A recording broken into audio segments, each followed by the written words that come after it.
What is up guys, Faded here and welcome back to the channel for another video, and today we're going to be talking about the all-new Dell Inspiron 7000 series. We're going to quickly go over some of the main highs and lows of this PC and get you back to what you love doing most as fast as possible. So to start us off, let's take a quick look at the specs. We have an Intel i5-6300HQ, 8GB of DDR3 RAM, a GTX 960M with 4GB of VRAM, a 256GB M.2 SSD, and lastly a 15.6-inch IPS panel. So let's keep this ball rolling with the design. Dell goes after the gaming crowd with its red accents and at the same time a very modest yet professional appeal. The entire housing is plastic and the lid and the palm rest are both coated with a rubber slide resistant coating. On the side panels we have our connectivity options, which include an SD card slot, a USB 3.0 slot, HDMI out, Ethernet port, and a security lock. On the opposite side next to our exhaust we have two USB 3.0 slot and a headphone and mic combo jack. On the bottom we have two red accented rubber stoppers which do a great job at keeping this PC from moving and sliding around on a desk. Also our intake vents for a three-way exhaust cooling system. Lastly we have a subwoofer, but more on that later.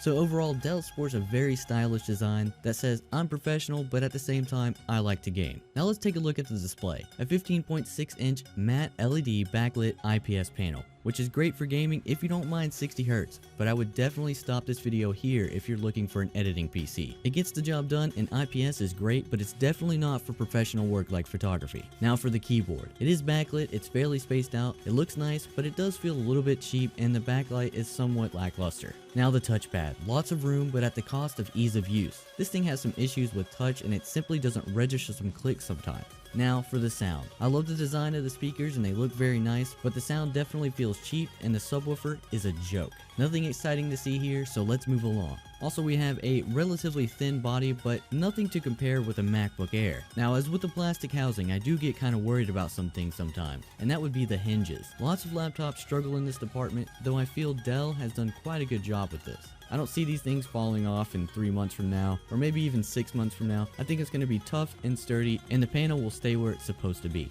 So let's get on to what we all came here for, and that is the performance. It may look nice, but how does it run? Well, the i5 is quick and snappy, no hiccups, no spinning circles, and it's very responsive. Also, the SSD boots Windows extremely fast, so you definitely won't be waiting to get to your work or gaming. Though you may find yourself wondering why you have no internet, the Wi-Fi adapter that Dell chose to go with is having many driver issues right now, which have caused some stuttering in my game streaming on my Xbox One, and sometimes it just simply stops working, requiring a restart. Though there are some fixes and it's quite easy to do, and Dell is also pushing some updates to fix this issue as well. And also Windows 10 is kind of wonky sometimes. But alright, how does this thing game? I mean, you're calling it a gaming laptop, right? So how does this 960M perform? Well, the 960M is pretty powerful. It's no hardcore GPU that will blow away Battlefront on 4K, but it's more of the run-of-the-mill type. But I mean, hey, I can play Battlefield 4 at ultra settings, that's good enough for me. With a whole lot of performance comes a lot of heat, but with 3 exhaust points, this thing stays pretty cool and the keyboard never gets uncomfortable. It's no refrigerator, but you won't see your CPU overheating either. So it looks great, plays great, and it's one of the cheapest laptops with the 960M on the market right now. Sure, it has its quirks like its plastic keyboard and a not so responsive touchpad, but hey, it packs a lot of value for a tiny price tag. For me, it's a solid 8 out of 10, but that's in its current state. But with some bug fixes and maybe a new touchpad, I would chalk it up to a whopping 9 out of 10, but we will see.